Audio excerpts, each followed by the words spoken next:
Sean bienvenidos a este video donde vamos a hablar sobre las válvulas solenoides en los sistemas de refrigeración. Hay que tener en cuenta que estas son electroválvulas, algunas normalmente abiertas, otras son normalmente cerradas. ¿Qué significa eso? Las normalmente abiertas, cuando se activan, se cierran, y las normalmente cerradas, cuando se activan, entonces se abren. Y la función de ella es la de interrumpir o permitir el flujo de refrigerante ante ciertas condiciones que necesita el sistema.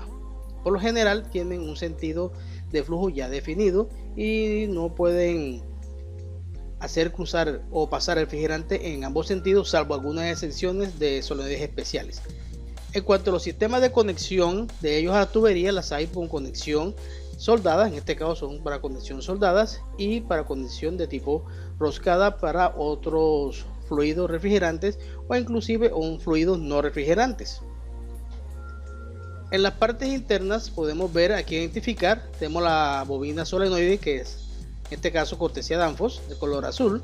Tenemos aquí la carcasa para la conexión eléctrica a la bobina, tenemos el cuerpo de la válvula, tenemos aquí un empaque en esta parte, tenemos un diafragma interno y tenemos unos sellos O-ring y un vástago de válvula, que es la que permite la apertura o cierre de la misma. Para comprender mejor cómo funciona, vamos a ver los siguientes videos a continuación. Vamos a ver cómo es el funcionamiento de este tipo de válvula solenoide, cortesía de la empresa Danfoss. Entonces vamos a ver, aquí tenemos las partes internas, recordemos, aquí tenemos la bobina, el vástago, el diafragma, aquí tenemos el cuerpo de válvula, aquí tenemos la entrada de refrigerante, la salida de refrigerante. Aquí nos está identificando tres partes, que es la presión debajo del diafragma, aquí está a la entrada, la presión por encima del diafragma, P2, y la presión a la salida del cuerpo de válvula, que es P3. Correcto. Vamos a hacer el proceso de cómo sería la operación de ella. Vamos a energizar primero la bobina. Vemos aquí la simulación de la energización de la bobina. Gracias a esta acción, entonces este vástago va a subir y vamos a ver qué es lo que sucede. Cuando el vástago aquí sube, entonces ya hay una apertura y es posible la comunicación entre la entrada y la salida. Vamos a ver ahora cómo el refrigerante, observen aquí, comienza a fluir de la entrada a la salida, pero tienen dos colores diferentes. ¿Por qué dos colores diferentes? Porque tienen presiones diferentes. Vamos a verlo a continuación. Entonces en este caso, como la presión aquí es menor y la presión aquí es mayor, el diafragma, ¿qué va a hacer? Va a subir. Veanlo aquí, ya tenemos más apertura y por lo tanto va a salir más refrigerante. Veámoslo a continuación. Veanlo aquí en este caso. Perfecto. Entonces comenzamos nosotros a mayor apertura. Entonces el refrigerante no solamente sale, entra por aquí y por acá, sino que también por la parte inferior comienza a fluir, por tanto hay un mayor flujo. Correcto. Ahora a continuación vamos a ver el efecto de apagado. Cuando desenergizamos la bobina, ¿qué va a suceder? El vástago que está arriba tiene que bajar. Entonces vamos a ver qué sucede. Veanlo aquí, baja. Por tanto aquí la presión que tenemos aquí, P2, es menor, es mayor que la P3. Entonces, ¿qué va a suceder? Debido a que esta presión es mayor, ¿qué va a suceder? El diafragma tiene que ir hacia abajo, cortando este flujo que está por la parte de abajo del diafragma. Vamos a verlo. Veámoslo aquí. Aquí nos está informando la animación que en la presión 2 se incrementa sobre la parte superior del diafragma. Y vean lo que sucede. Se baja y ¿qué pasa? Entonces ya hay un cierre total, porque el refrigerante no puede pasar ni por la parte inferior ni por la parte superior, y ese es el apagado que tiene la solenoide de este tipo. Ahora a continuación vamos a ver otro tipo de solenoide. Correcto, aquí tenemos otro tipo de válvulas. Vamos a ver cómo son las partes. Esta es un poco más sencilla, tiene aquí un vástago. Ve aquí el tipo de cierre, veanlo, es más simple, una especie de un balincito que está aquí. Aquí tenemos el cuerpo de válvula, aquí tenemos como es las cámaras internas, el refrigerante, esta es la entrada, debe entrar por aquí. Si esto ahora mismo está cerrada, no puede pasar hacia la segunda cámara o salida. Por tanto, cuando esta bobina se activa, el vástago debe subir y debe permitir el flujo. Vamos a ver la animación, también cortesía de Danfoss. Aquí tenemos, véanlo, nos está informando aquí que la bobina está desenergizada, por tanto la válvula está cerrada, no hay voltaje en la bobina. Vamos a hacer un clic acá. Aquí hemos energizado la bobina, estamos encendida, y vean lo que sucede. Entonces el vástago sube e inmediatamente hay una apertura aquí y el refrigerante debe pasar desde la entrada hacia la salida de la válvula, tal cual como estamos observando. Como ven, el funcionamiento de esta es un poco más simple que la que vimos anteriormente y el refrigerante pasa de aquí hacia acá. Ahora, ¿qué pasa cuando apaguemos? Si apagamos la bobina, entonces no hay fuerza que mantenga el vástago arriba y es por efecto de resorte debe bajar.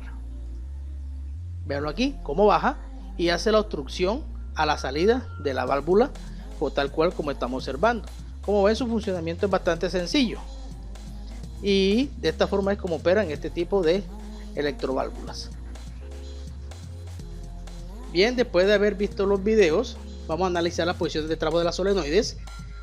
Aquí estamos viendo cuáles son las posiciones recomendadas. Entonces vemos que podemos colocarla en forma vertical, veanlo aquí, forma horizontal en un ángulo de 45 grados, pero no es recomendable colocarlo en forma invertida tal como se está observando, ni tampoco, vamos a ver en nuevo plano, en esta posición. Veanlo aquí, estamos viendo un plano frontal prácticamente. Las posiciones invertidas no son recomendadas para este tipo de válvulas. Ahora vamos a ver las ubicaciones de estas solenoides especiales en los sistemas. La más común es la que uno llama solenoide de línea líquido, esta que está acá. Esta solenoide de línea líquido es común en los sistemas comerciales, muy raro verlo en un sistema doméstico, bastante raro, y es la que permite el control o paso refrigerante desde el recibidor de líquido hacia el evaporador. También se utiliza mucho para el proceso de apagado por presión o pump down. ¿En qué consiste en esto? En estos sistemas, cuando yo voy a apagar el equipo, no lo apago inmediatamente, sino que cierro la solenoide o la apago. ¿Qué hace entonces el compresor? Comienza a recoger el refrigerante que está aquí y la presión de succión comienza a disminuir. Cuando llega a cierto nivel, el presóstato es el que desactiva al compresor. Y esto se hace entre muchas situaciones para evitar el retorno de líquido al compresor y evitar los famosos arranques inundados. Entonces, en estos sistemas de baja presión o sistemas grandes es recomendable hacer el apagado por pump down. Aquí vemos, por ejemplo, la ubicación de esa solenoide en una unidad condensadora. Aquí tenemos el compresor, tenemos el tanque de líquido, aquí tenemos la tubería de líquido, tenemos al filtro, véanlo aquí, y aquí tenemos a la solenoide de líquido. Este tipo de roscado ya está lista para hacer las famosas uniones roscada con racor hacia los válvulas de expansión, evaporadores, etcétera, etcétera, etcétera. Bien. Otra posición muy importante que tiene es la famosa solenoide de gas caliente. Esta solenoide de gas caliente se usa, como su nombre lo indica, en los procesos de descongelación de gas caliente, que es muy diferente al proceso de descongelación por resistencia. Vemos aquí que tenemos una solenoide que cuando el sistema va a descongelar, vean aquí, estoy conectado con la línea de descarga, vean acá. Entonces, ¿qué hace el sistema? El microcontrolador activa la solenoide de gas caliente para permitir el flujo de refrigerante que está aquí a alta presión en estado gas. Vean, sigue su camino, pasa por este cheque, llega aquí después de la válvula. En ese proceso de congelación, la solenoide de líquido debe estar apagada, por tanto el refrigerante no hace este flujo inverso, sino que sigue hacia el evaporador, en donde encontrarse con el hielo, entonces este refrigerante a alta presión pierde calor y lo absorbe el hielo y derritiéndose en el acto. Pero entonces, como ese refrigerante pierde calor, ¿qué voy a tener aquí a la salida? Voy a tener seguramente trazos de gas y líquido. En pocas palabras, en ese momento el evaporador se convierte en un condensador.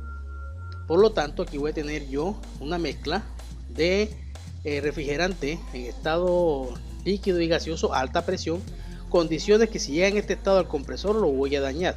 Entonces para este proceso yo necesito un acumulador de succión o una trampa de líquido. ¿Qué va a hacer entonces? El líquido aquí que llega a alta presión se va a depositar en el fondo y solamente va a pasar el gas a alta presión. Pero entonces para eso tengo esta válvula reguladora de presión de succión que me baja la presión de ese refrigerante a una baja presión y el compresor no se va a dar cuenta que estoy en descongelación y por tanto va a seguir su operación normal. Entonces para eso es que se utiliza la famosa solenoide de gas caliente. También se utiliza en los sistemas donde tengo varios evaporadores o varios recintos trabajando con una sola unidad condensadora. Entonces cada sistema o de evaporación tiene su respectiva solenoide. Vemos aquí tengo una para este sistema y aquí tengo la otra para este sistema. Entonces estas solenoides de líquidos son controladas por microcontroladores independientes. Entonces si este llega a su temperatura, lo que hace es que activa aquí el cierre para que nos siga pasando refrigerante y así obtener el control. Bien, en este caso estos son controles un poquito más complejos porque tengo que utilizar varios microcontroladores utilizando una sola unidad condensadora, y esos sistemas lo veremos más adelante en otros videos. Otra parte donde se utiliza la solenoide tiene que ver con utilizo las famosas válvulas reguladoras de carga. Aquí vemos una. Esas válvulas reguladoras de carga van conectadas, esta que está aquí, esta solenoide, va conectada en paralelo con la solenoide de líquido o de pump down. Entonces, ¿qué hace esta válvula reguladora de carga? Ella funciona de la siguiente forma para poder entender. Cuando hay una bajada de presión aquí, entonces ella hace un bypass entre la alta y la succión, permitiendo el flujo de refrigerante en este sentido. ¿Para qué? Para aumentar la presión de succión. Si la presión de succión es lo normal, entonces ella cierra. Entonces, ¿qué sucede cuando yo voy a hacer un apagado por pump down? Si yo hago el apagado por pump down, el compresor va a recoger refrigerante y ¿qué va a pasar con la presión de succión? Va a caer. Entonces, ¿qué va a hacer esta válvula? Va a inyectar refrigerante de alta hacia succión y prácticamente no podríamos apagar por pump down porque tendríamos un círculo vicioso de refrigerante. Entonces, por esa razón se usa esta solenoide. Cuando yo voy a apagar por pump down, se apaga tanto la solenoide de líquido como esta, y esta al detectar la baja presión va a abrir, pero la solenoide va a impedir que el refrigerante fluya y por tanto va a seguir su apagado normal. Por esa razón se usa en esta posición. Muchas gracias por su atención y nos vemos en otros videos.